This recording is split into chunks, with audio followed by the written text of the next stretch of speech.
Welcome back, everybody. Time for us to go behind the headlines. And I saw this one pop up in my news feed where Matthew Perry, this was from Hollywood Reporter, Matthew Perry honored at White House for drug court advocacy.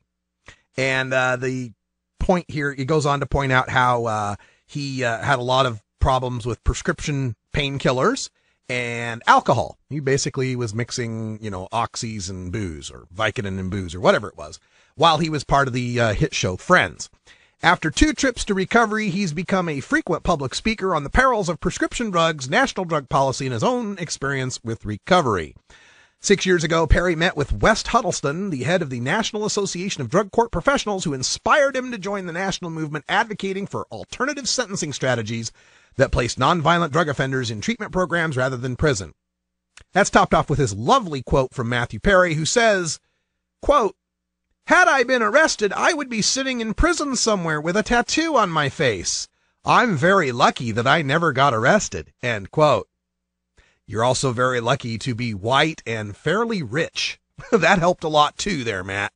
Look, I got to tread, carefully on this subject because, of course, we support people with severe drug addictions to prescription painkillers, to alcohol, to highly addictive illicit drugs, whatever it might be. If you've got a problem with those drugs, it's a public health problem. And we want to see people get treatment. We want to see people have a chance to turn their lives around. The problem is when we're talking about drug courts, we are largely talking about the use of drug courts for people that use marijuana. That's the primary way that we are seeing the use of drug courts in this country. And I have some statistics to show you here to back some of this up. Let me switch over to the video window here, and we'll just follow the old cursor.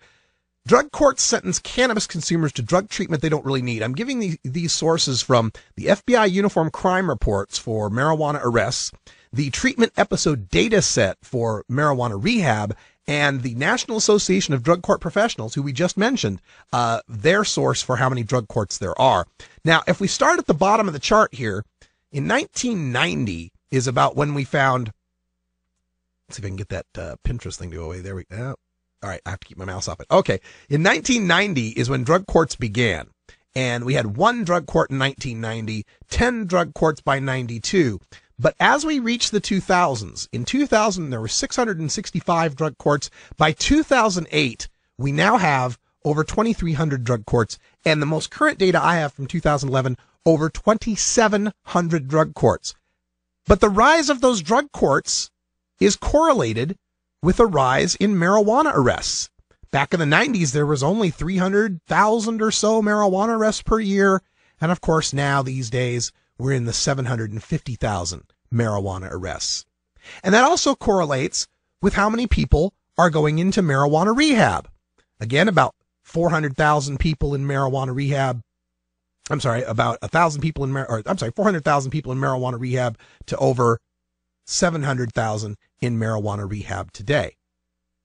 Now, part of what is driving this drug court sentencing here, now, if we were talking about this with respect to meth or cocaine or other drugs, this might be a good thing, seeing more admissions. But what we are seeing with the drug courts is that we are actually just getting people who don't really need help with any problem with drugs.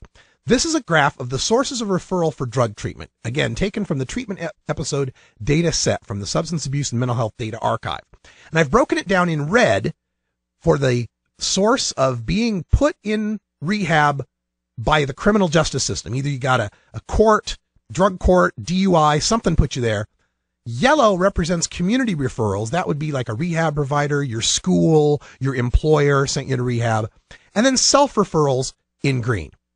And what we find is that for people who are entered for cannabis only, let me click this so I can just get this. I can't get that any better. All right.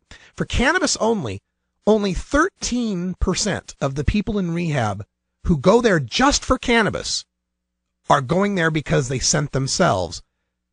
Almost 60% are going there because a drug court or criminal court forced them there. That is, for every 1 person who chooses drug rehab, 4 people are sent there by drug courts. And what's even more insidious about this, when we look further into the data, into the details, if we take a look at those people who are being sent to rehab for marijuana by the criminal justice system, only 1.2% of them are sent there for a DUI or DWI. Most of them, 44%, are there for violating probation or parole. They're back in rehab because they smoked a joint on probation or parole. State or federal court, that's just merely breaking marijuana laws in most cases that is leading people to a jail cell. So, Matthew Perry, if you really want to do something about helping people with addictions, that's all well and good. But when we can see that for primary or secondary admission substances, while 21% of the people going to rehab are going there for marijuana, 37% of the marijuana users going there didn't even smoke pot in the 30 days prior to going to rehab. Now, the problem with all of this, Matthew Perry, is the fact that when these drug courts want to talk to the public and show how good a job they're doing, they often cite their statistics as to how many people don't reoffend, how many people are able to get through their probation or parole, how many people are able to pass their P-tests. And when you're basing your statistics on a majority of people who are marijuana users that don't have a drug problem, it colors your statistics. It gives a bias to those statistics that don't show us the real impact of forcing people into rehab. You know, there's an old saying, how many psychologists does it take to change a light bulb? Only one, but the light bulb has to want to change. The same thing goes for rehab. Forcing people to rehab doesn't work. Oh, have you ever met that funny reefer man? A reefer man. Have you ever met that funny reefer man? Reefer man. If he said he swam to China, he would sell you South Carolina.